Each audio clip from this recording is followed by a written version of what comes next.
Hujan deras yang terjadi pada Sabtu pekan lalu mengakibatkan banjir di Kabupaten Lahat dan Kota Pagar Alam, Sumatera Selatan. Banjir merendam 21 rumah di Kecamatan Pagar Alam Utara, bahkan 2 rumah hanyut terbawa arus, sementara 37 keluarga terdampak. Sementara di Kabupaten Lahat, 132 rumah di 4 desa terendam banjir dengan ketinggian mencapai 1,5 meter. Tak hanya itu, puluhan hektar kebun warga juga terendam banjir. Meski banjir saat ini sudah berangsur surut di kedua wilayah yang berdekatan itu, namun warga khususnya di bantaran Sungai Lematang diminta waspada menyusul debit air naik dan banjir susulan.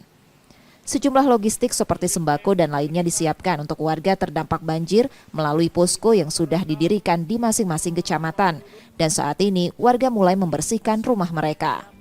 BPBD Sumsel meminta pemerintah daerah setempat segera menetapkan status siaga banjir sebagai upaya pencegahan dan persiapan penanganan, karena diprediksi hujan dengan intensitas tinggi masih akan terjadi hingga Maret mendatang, terutama di wilayah Barat Sumsel.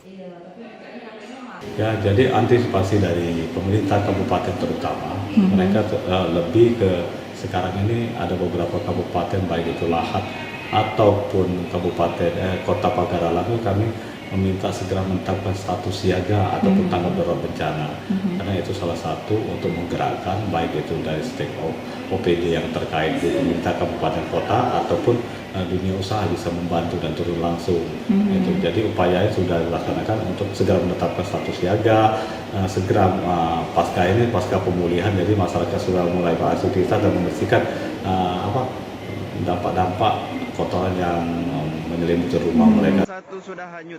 Sedangkan banjir yang sebelumnya terjadi di Musirawas Utara dan merendam puluhan ribu rumah serta sarana dan prasarana juga sudah mulai surut.